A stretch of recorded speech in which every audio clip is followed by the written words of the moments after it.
Welcome back to Financial Clarity for Doctors, everyone. This is Rachelle here with Corey. Hey, Yep, welcome back. And we are going to talk today a little bit about housing. Again, it's kind of a hot topic. This is going to be an episode focused specifically on some things that may or may not be happening to folks based on interest rates and changing living situations and things like that. But it's basically sometimes a good opportunity to rent out a home that you already have with a low interest mortgage. Like there's some opportunities to do that, especially in some pretty defined circumstances. So we're going to talk about a few examples today of where that can potentially be really beneficial. And one thing that kind of brought this about is that Corey has a client who owns their home in a city, which we will not name to protect anonymity here, but they're considering moving to another town nearby. It's relatively in the same area. They can stay at the same job, but they're not sure if they like the new town or that town. So they're going to test it out first and keep their existing home and rent it out. They're going to rent it out for slightly more than it costs them in terms of like mortgage, taxes, insurance, everything like that. So they're going to cover all of their costs on that home. And then in the new place, they're going to rent there for considerably less than they're previously paying for their mortgage, which means that they're going to be saving several $1,000s a month. They're going to cover all of the housing costs on the existing house. They're going to pay a little bit in rent, but really like their out of pocket is going to be significantly less, which is a really, really interesting circumstance. And that can depend a little bit on where you live. In some places, it's just cheaper to rent than it is to buy in some situations. And if you already have a mortgage that's at a fairly low interest rate, it could be that you can rent out your existing home and cover all of those costs, which is not always the case. And we'll talk about that a little bit too. It's really not for everyone. Like this is something that will always be a case by case evaluation of what your goals are and also like how it pencils out for you financially, because it will pencil out for some people and it won't for others. But it's something that we just wanted to explore a little bit today, because I think as interest rates continue to increase and you have these mortgages that were locked in over the last several years at 2.5, 3.5%, like there really are some low cost home payments out there compared to what they would be now. yeah, especially if you bought your home, a handful of years ago or more. Like if you bought a home 7, 8, 9, 10 years ago, like odds are in a lot of cities, it's probably worth double what you paid. Mm-hmm. Um, so your mortgage payment is a lot lower, especially if we're smart and refinanced at a 3% mortgage rate, in 2020, 2021, early Mm-hmm. 22. Odds are you won't be able to buy a new home of similar specifications for anywhere near the costs that you're currently paying, or if maybe you even have your home paid off if you've owned it for a while. So it's definitely like Rachelle said, case by case. Not for everyone. I mean, for some of you, you may as well just stop listening now because you have zero desire to move or go through it. No, listen to the whole thing just so you have information. There we go. Yeah, listen, so maybe you can share with a friend. Um, but yeah, it's for some people it's just too much of a hassle. Like, no, Mhm. I don't want to move. Moving sucks. I don't care if I could make a couple bucks by doing this arbitrage, rent out for more than I'm paying, pay rent that's less than I'm currently paying in a mortgage and pocket the difference, invest it, etc. And then that's the key to make this all work is you got to be productive with the difference. If you're just going to increase your lifestyle and spend it, then it's probably going to backfire on you because eventually you'll probably want to buy a home again and it's going to be more expensive. Or if you move back to your existing home that you own, you're going to have to go back to paying what you previously were paying. So you want to make sure you're doing something productive with that difference if that's what you're going to consider. But it does present a unique opportunity, especially if you're considering a move. Like maybe you live in a certain area of the country and you want to maybe move to another area of the country, and you might want to just test it out first. Like we've talked about before, definitely advise people rent especially if they're moving to a new city and taking a new job. Rent for probably the first year just to make sure you like the area, you like the job, you're going to be happy. Because I've seen numerous people buy a home, don't like the job that they're at or don't like the area they're in. They want to move, and a year later they got to try and sell a home, and it ends up just costing them tens of thousands of dollars or maybe even more, $100,000 just to like in if they just rented, they would have been much, better off, more flexible, etc. So, but yeah, so we're going to dive into some of this uh, today and talk about how this could work out in your favor if you want to seriously consider it. Yeah. I think the rental market is still really strong, partially because there's just still a housing supply shortage, and that's part of what makes this work. So, as interest rates are going up, fewer people are wanting to sell their homes because they think that they're not going to be able to get as much for it, basically. And people still need places to live. And it's probably more attractive to rent for a lot of people because mortgages have become so much more expensive as well. So there's lots of reasons that this can potentially like pencil out for you. It's just a matter of doing that math again. And it's important to note also that real estate markets are really localized. What happens in the Bay Area versus what happens in Ohio is very different. And like the cost of renting versus the cost of buying is going to be very, very different. But yeah, so we'll go through a few options, and it really will depend a lot on where you are, where you're going, all of that kind of stuff.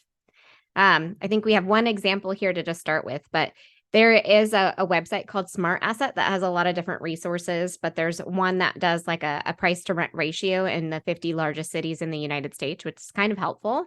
So what it basically does is it looks at the cost of renting and the cost of buying and gives you like a differential. Like how much more expensive is it to buy than it is to rent, or how much less expensive is it, depending on what city you're looking at. So San Jose is one of the most expensive places where you can buy a home. And the average house there costs 42 times more to buy than 1 year's worth of average rent. So the average home price is about 1.26 million, and the average annual rent is $30,000. So that's a huge difference. Like that's insane. And I think that all the time people assume buying is better than renting because you're putting money towards a home payment and things like that. I think a big part of that calculation, though, that you have to consider right now is like, even if you are buying and you're not putting very much down and you're paying 6-7% interest, most of your money is not going towards building equity and building principal in that home. Money is going towards paying the bank their interest. So there's a lot of different things that we want to keep in mind here and not necessarily assume. If you did want to buy a house in a place like San Jose, and we assume you're putting 20% down on like that average home price, it would probably be around $250,000 plus closing costs. And then the mortgage, maybe around 6.5%. That's fairly average right now. And that would cost about $6,400 per month with just plus the taxes and insurance. So that $6,400 a month is just the principal and interest. And then there's maintenance. Like when you're renting, you're not responsible for that. When you own a home, you are, like, period. And there will be maintenance. Like even if you buy something that is move-in ready and seems perfect, it doesn't matter. Eventually something will go wrong. There will be repairs. Like just there will be. That's part of owning a home. So owning probably costs, maybe $8,000 or $9,000 a month on average, or about $100,000 per year. So you could potentially rent for $30,000 per year, which is the average annual rental cost, or own for $100,000 per year, plus the $250,000 that you put down up front. That's huge. So that's $70,000 per year that you could potentially be putting towards something else. It's probably much more than what you would potentially be building in equity in your home. And that's hard to say because we don't know like how quickly your home price is going to appreciate and things like that. But just generally speaking, that's a big difference to try to make up for. So in most circumstances, I think renting in San Jose probably would make more financial sense. So do the math anytime you're considering making a purchase like this. It's a home is a huge commitment. And that's the other thing is like, renting, you sign a lease, maybe you're sort of kind of stuck there for a year, but realistically, you can also break a lease. It may be kind of expensive, but buying a home, it's going to be way harder to get out of that than getting out of a rental you don't like. So it's easy to assume that buying is better than renting, but it's not always the case. Yeah, we're just talking averages here. San Jose, decent Yeah. sized city, like, the neighborhood you might want to live in, homes might cost 2, 3, 4 million dollars. Whereas renting in that neighborhood, might be 5,000 a month. Still, math works way better in the renting side of the equation. But yeah, it really is case by case. What specific neighborhood are you looking at? Not even what city, but like what street, what block. It can really, really vary. Um, Now, on the flip side, so we looked at one of the most expensive cities. And I guess the way Smart Asset does is what's the most extreme ratio? So the ratio of ownership versus renting. So San Jose, maybe not the most expensive city in the country, although it is one of the most expensive cities in the country. It's got of the 50 largest, like that, the most extreme ratio. Now, Detroit, Michigan, on the other end of the spectrum, has the opposite scenario. The average, again, average house in Detroit only costs 6 times more than 1 year's worth of rent. So the average annual rent in Detroit is $13,000. The average home price is $76,000. So again, same math, do 20% down, that's about 15,000 plus closing costs. The average mortgage would cost you about $400 a month, plus taxes, insurance, maintenance, and depending on how old the home is, there might be a lot of maintenance. Detroit's been around for a long time. So, maybe you're paying 1,000 a month on average for this average home we're talking about. So still, it's less expensive to own in Detroit than it is to rent, and hopefully you're building up some equity over time as you pay down your mortgage, and the house hopefully appreciates to some degree in value. Hasn't really happened in Detroit in recent years, and by recent years, like recent decades. Much more popular to live in Detroit 50 years ago, 60 years ago, 70 years ago compared to today. But yeah, every city, every town, every neighborhood's going to be a little bit different.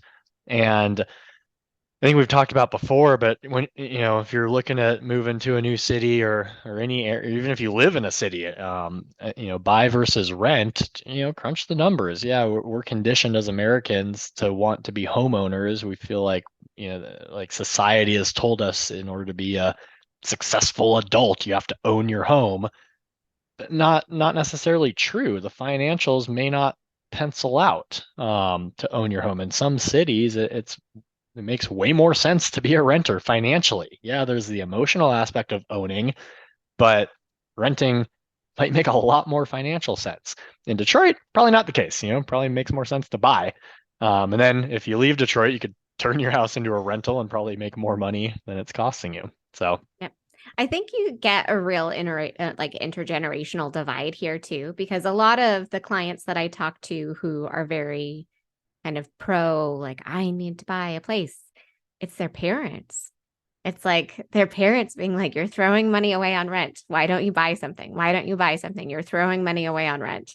And realistically, like it was pretty different to buy a house decades ago than it is now. Not necessarily better or worse, but it was a different set of circumstances. People approach savings differently too. Like in a lot of our parents' generation, there were pensions, there was social security. Like you didn't have to focus quite as much on saving and investing for yourself for retirement because there was more of a safety net for those kinds of things. So, maybe the home was the big priority with your money. Maybe there weren't as many other demands on those resources. But yeah, I think that it's really hard to sometimes overcome the objections of parents because obviously we admire and respect our parents and we don't want to do what they think is right too. So just keep in mind that things change over time and they may not realize it. and if you look at demographic data, like Rachelle and I are millennials, maybe slightly on the older end of the millennial spectrum. But if you look at millennials, Gen Zers, those weirdos coming up behind us, Gen Xers, Boomers, et cetera, like our generation is right on pace with previous generations for home ownership rates, et cetera. So like it's, when they were in their 30s and 40s, there was a much fewer percentage of boomers owned homes than now. Like right now, it's like 70 or 80% of boomers own their homes, where when they were in their 30s or 40s, it was, a much smaller percentage. It was like 30, 40% of them. So millennials are right on track with previous generations. So I know some of the news headlines you might see out there about, oh, broke millennials can't afford homes, et cetera, et cetera. There's some truth to that, but if again, look at the historical data, we're no different than previous generations. So Mm-hmm. no shame in renting. No shame in buying either, but make sure do what's right for you. Um, Again, can't emphasize this enough. Real estate is very, very localized. I guess jumping back one more point on the my brain's bouncing all over the place right now, but on the whole millennial thing, some our like our generation is partly responsible for driving up housing prices just because the household formation. So, people when they're young in their 20s, maybe early 30s, often live with roommates. And then as they start to get married, have kids, etc., they ditch their roommates, get their own place, start a family. So that, millennials are now the largest generation out there in terms of just population. The household formation, you live with three roommates, all three of you go get your own houses. That's two new households that are being formed. Previously it was one household, now it's three households. So, that's partly low supply, lack of inventory, more households being formed. Even though interest rates are higher, it's still propping up prices just because more households are being formed there. And it's also keeping demand, like rental demand, high as well. There's not enough supply to meet demand. So that's why this is a really interesting time for housing. But Hmm. so back to real estate, being very localized, like can't emphasize it enough.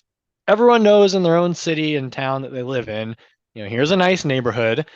Go 1 mile down the road, that's a less nice neighborhood. Here's a popular location for young professionals, which is probably more renters in a lot of cases. And here's a popular spot for families, more homeowners in that general area. So like these averages that we've been talking about, again, these are just the average for an entire city. There's a lot of different sections of an entire city. So keep that in mind. Um, let's see what else we got, Rochelle. Yeah, I mean, you can even look at specific zip codes, and you can do this in Zillow. You can look at rentals by zip code. You can look at homes for sale by zip code. But just as one example, Atherton, California, the priciest zip code in the US, I think. It's a small town near Stanford. On Zillow, there's 32 homes for sale, and we looked it up, and only one was listed for less than $5 million. The median home value there is closer to like 7.5 million. And then there were 8 homes for rent there. You can get a 4 bedroom, 3.5 bath, 2,100 square foot for $11,500 per month. So rent's not cheap there either. You can get a 5,000 square foot home there for $16,000 per month. But again, this is a place where most people are going to be buying. Like if they're going to be settling there, if they can afford to live there, they're probably going to buy a home there. Yeah, a lot of Um, money there. Like Stephen Curry, basketball star, lives there. yeah. Yeah. And maybe if you're a Mm, basketball player, it makes sense to rent because you might get traded, but yeah, most of them are probably going to buy anyway. I think Mark Zuckerberg lives there too. Oh, He might there be we go. next door in Menlo Park, but same difference. It's pricey. Expensive, yeah. So, I mean, if we're going to talk about buying a $7.5 million home, it would cost, probably at least 1.5 million down with 20%. Like, you don't get into a home that pricey without a 20% down payment. And then you have a $6 million mortgage, which would cost between $35,000 and $40,000 per month, depending on the interest rate, plus the taxes, insurance, and maintenance. The property insurance is probably, or not property, well, the insurance, but also the taxes are probably crazy. So, I mean, probably close to $50,000 a month. If you could instead rent something, that's like $12,000 a month, still a lot of money, but nothing close to $50,000 per month. Or you could splurge and get the $16,000 a month rental. So, even in the nicest neighborhood in America, you can rent for like a quarter of the cost of owning, which is kind of crazy to think about. Like we're talking about very extreme numbers here, but still like the differential there is huge. But hey, like for some of you listening, you're a specialized surgeon making Yeah. high six figures. Like you could afford a $12,000 a month rental and get into that really nice neighborhood, whereas like no way you can afford to buy that place. Um, Hmm. so some food for thought. Yep. Now, back to this whole original premise of what started this, what if you own a home and then you want to potentially move, rent for less, cover your costs of ownership and build an asset that someone else pays for and you save money while spending less in rent. Um, like, can you receive more in rent than the house is costing you? Again, if you've owned the home for a while, there's a good chance. If you recently bought the home, probably not. Um, depending on the circumstances, again, case by case. But if the average rent in San Jose is 30,000 a year, you probably can't receive much more in rent for the average home than that. So if you have a home that you bought for $1 million, you're not going to cover your costs if it's an average home there. But it all depends on the neighborhood you're in. Now what about short-term rentals? Or long-term rentals is what that smart asset article analyzed. What about short-term rentals like Airbnb type properties? Definitely a little bit more of a headache as a landlord, but you could outsource that responsibility to a property manager, a real estate agent, someone that does that. There's actually real estate agents out there that will, you know, say, hey, I want to rent your home so that I can rent it out on Airbnb. They'll pay you the fixed rate per month. They take all the risk of being able to rent it out, manage it, etc. You get your fixed monthly rent for the year, and then they list it on Airbnb and fetch whatever they can get. If they can get 3 times what they're paying, good for them. Maybe you raise their rent a little bit the following year. But um if you can possibly rent it out for more, especially if it's in a popular vacation destination, like you have a place near Disneyland or in Florida or Scottsdale, Nashville, whatever. um you potentially could get a lot of renters coming through there on a regular basis.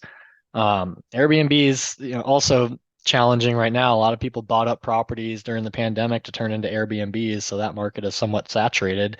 It's not a super easy thing to profit on, but again, case by case basis, depending on your circumstances, you might be able to come out ahead in that scenario. So again, something to consider if you think you might want to make a move elsewhere, or if you're just a financial nerd and are thinking, wait a second, so I can come out like several $1,000s ahead by doing this housing arbitrage thing. Go for it if you want to do that. But most people are going to be more of like inclined to move and relocate to another city for personal reasons, not for financial reasons. Like if you Absolutely. like Rachelle, I don't think, like, you've owned your home for a while in Portland. I don't think you want to say, hey, Nick, let's rent our place out, make more money than we're paying, and go get a rental down the street, pay less than we're currently paying, and invest the difference so we can retire sooner. Like, I'm guessing that doesn't appeal to you. No, that sounds like so much work. But I mean, maybe it becomes more attractive the larger the dollar is too. For Like sure. if it's several $1,000s a month, maybe then I don't maybe then it's worth considering. But again, I think you're right that it's gonna be those people who are like, ooh, how could I squeeze every dollar out of, everything that I'm doing in order to retire early or whatever it is. But Maybe if you're single, less of a hassle to uproot the yeah, family. that's so true. That's a good point too. Yeah, hypothetically, I think in recent years there's a lot of people that are fleeing these high cost of living areas like the coastal regions and northeast, and then there's population influxes into the Midwest and the South. So, if that's something that you're looking at doing, especially in medicine where you can potentially make more money in like a lower cost of living area. Let's say you already own a home on the West Coast or in the Northeast or something like that. And if you have owned it for a while, like Corey was saying, if you have a really low mortgage interest rate, potentially you can rent it for more than your costs are currently. And you could consider moving to a city where you can pay substantially less in rent if it's a lower cost of living area. And I mean, you could make a lot more money that way and potentially earn more. So that's a big difference. And again, I think that is absolutely something where most people aren't going to do that just for financial reasons. Like, hopefully, there are also some personal reasons too, but it's easier to do if you're single or unattached and don't have a lot of family obligations. You could maybe even leave your place fully furnished and just rent it out furnished and earn a little extra money that way and move to a fully furnished home so you don't have to worry about moving everything all over the place. That's also attractive if you think it may be something you only do short term. Maybe you're just trying to test it out. Like, we don't want to move all the furniture back and forth all over the country if it may be something we do for a year and then go back to what we were previously doing. So, lots of things to consider, lots of ways to potentially explore this. Yeah.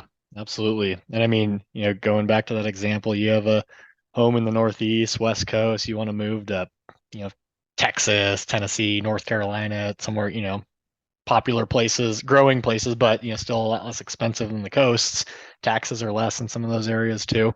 Mm-hmm. Um, you might pursue that, rent out your current home. Hopefully, again, if you're not covering your costs, it may not be worth it. But it could be a temporary thing if you think you might want to move back. But if you're pretty set on leaving the area you're in and you can make some money on the existing home, rent for considerably less than you're currently paying, start pocketing that difference. Build up your next home down payment. Maybe you rent for 3, 4, 5 years and you've got enough money to afford a home down payment in that next city. Or maybe you just keep renting forever because the cost of ownership isn't worthwhile in the city you're in. A lot of different options. Again, very, very, very case by case per This is an individual. yeah. I know. I feel like every episode we record, there's always some sort of caveat or like, ooh, consider your own situation, etc. But this one especially so. And I guess that kind of brings us to conclusions. Like this isn't going to be for everyone. It really isn't. You really have to decide if you want to be a landlord. Like you can outsource some of those responsibilities, but you're still taking on a lot of additional risk as a landlord. So if you lose a renter, you still have to cover your costs, whether you have rental income or not. If the roof springs a leak, you got to take care of it. If, everything overflows, like if you get a pipe backed up, that's your responsibility, like all of that kind of stuff. And those are all additional financial risks when it's not your home. Like you have to have a very substantial emergency reserve fund. You got to be able to cover yourself and your expenses, but also any sort of costs associated with your rental too, if something happens. So that's really important is that we have to build in some financial security before we consider things like this. But it can be a really interesting way to continue to kind of grow your net worth and build your financial security over time. It can potentially be a little feather in your cap. Absolutely. So, Yeah. some food for thought for you. Hope it was insightful, enlightening, entertaining. Yeah. As always, if you have any ideas, shoot us an email, find us somewhere, let us know. Thank you for listening. See you next time.